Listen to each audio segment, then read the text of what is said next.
नमस्कार मित्रांनो, तुमचं उद्योग व्यवसाय मित्रमध्ये स्वागत आहे.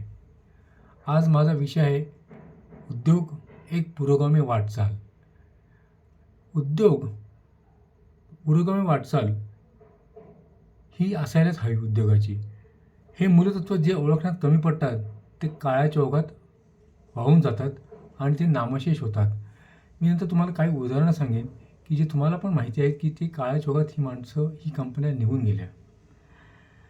कसं असतं की प्रत्येक वेळेला असं असतं की जो मालक असतो, जी कंपनी असते, ते रुटीन काम करण्यामध्ये खूप मग्न असतात.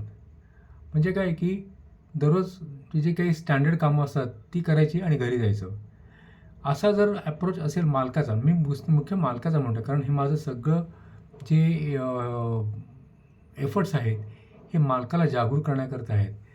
तर हे जे पुरोगामी वाटचाल ह्या विषयावर मला जेव्हा बोलायचं म्हणतो तेव्हा मालकाने स्वतःला कसं बदलायला पाहिजे हे मुख्यत्व मी तुम्हाला यातलं गुपित सांगतो आहे. रुटीन कामकाज म्हणजे काय की तुम्ही फायली करणे, रेकॉर्ड करणे, अकाउंटिंगमध्ये वेळ घालवणे, काहीतरी गप्पा करण्यात वेळ घालवणे, असं करून तुमचा बिझनेस कधी चालत नसतो.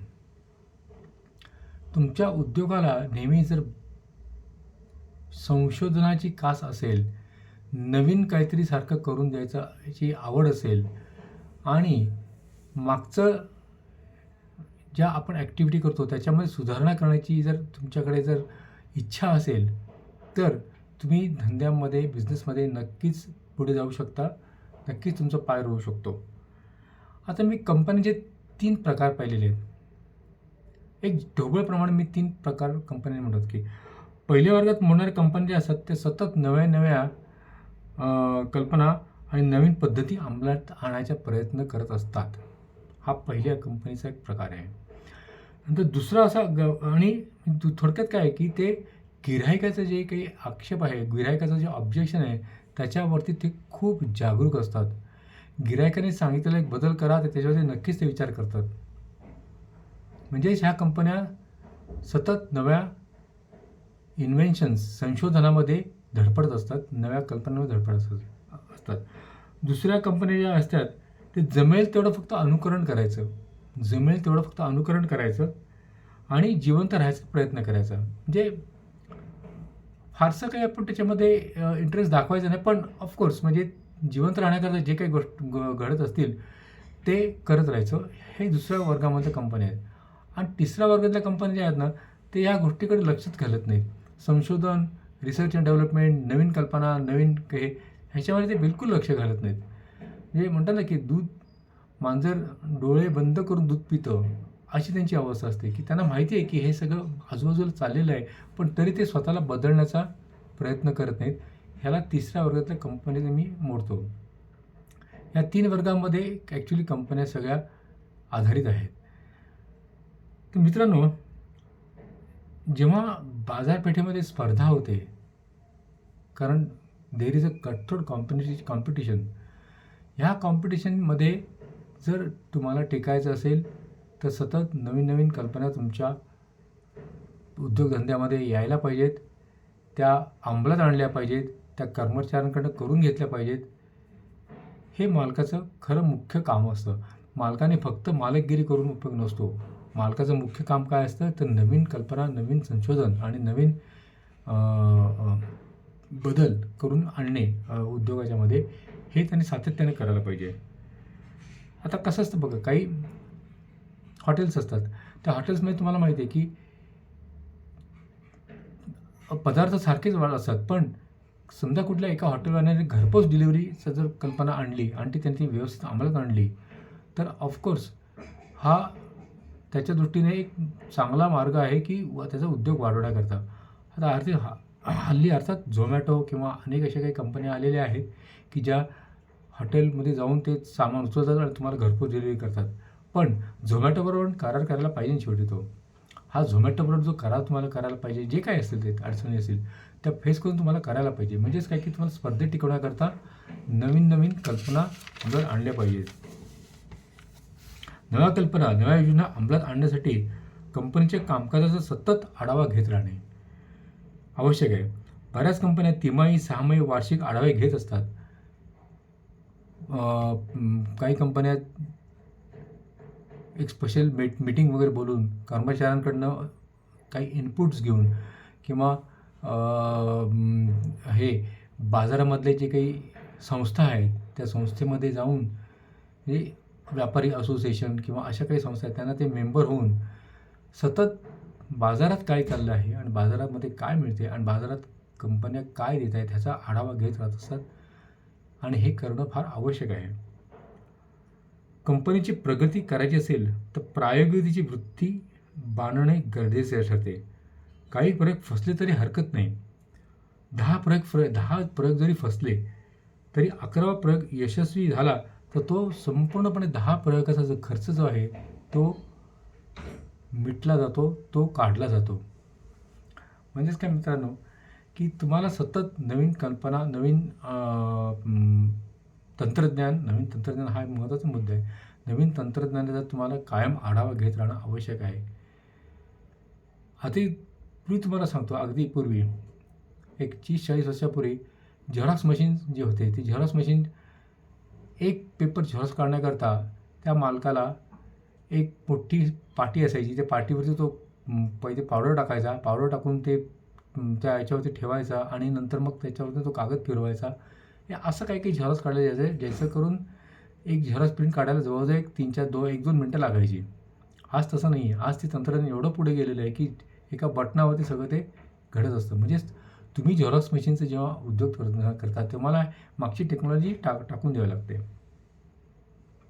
जी कंपनी प्रगतीसाठी धडपडत असते तिला नवीन प्रश्न पण भेडसावत असतात. आता तुम्हाला नुसत्या कल्पना जेव्हा अंमलात आणता, तुम्ही जेव्हा नवीन टेक्निक आणता तेव्हा तुम्हाला प्रश्न येणारच आहेत. तुम्हाला अनेक प्रॉब्लेम्स तयार होणार आहेत. पण ह्या प्रॉब्लेम्समधनं मार्ग काढून तुम्हाला इच्छित तुमचा जो काही गोल आहे तो साध्य करण्याकरता प्रयत्न करायला लागतील.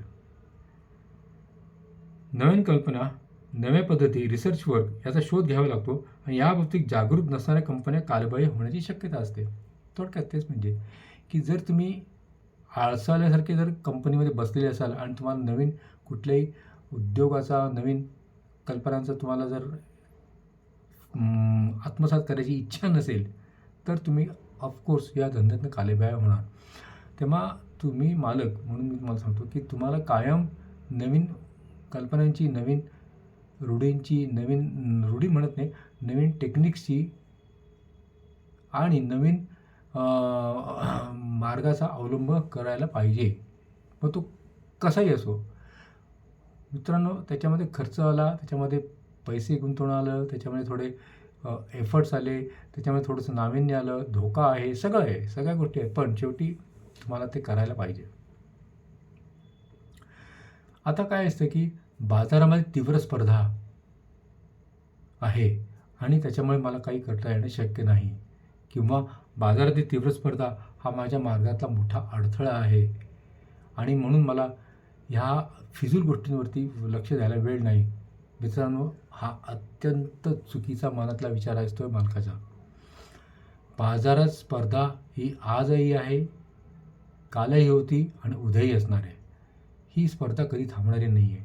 ह्या स्पर्धेत तुम्ही राहणारच आहेत आणि या स्पर्धेत तुम्हाला जर भाग घ्यायचा असेल तर तुम्हाला स्वतःचं नाविन्य, स्वतःचं नवीन अस्तित्व कायम गिरायकासमोर आणणं क्रमप्राप्त आहे, भाग पडत आहे. माणसाचा स्वभाव असा असतो की पारंपरिक पद्धतीपासून फार लांब जाणे पसंत पडत नाही. म्हणजे जे पूर्वीपासून जे चालत आहे तेच चालत आपण करत राहायचं, तेच आपण तोच मार्ग अवलंबत राहायचा आणि फारसे तसदी घ्यायची नाही. ही बऱ्याच मालकांची प्रवृत्ती असते. त्यामुळे ते मालक एका डबक्यात बेडकासारखे ओरडत राहतात आणि तिथे डबक्यातच मरून जातात. कारण त्यांना डबक्यातच जायची फक्त सवय असते, त्यांना बाहेर जायची इच्छाच नसते.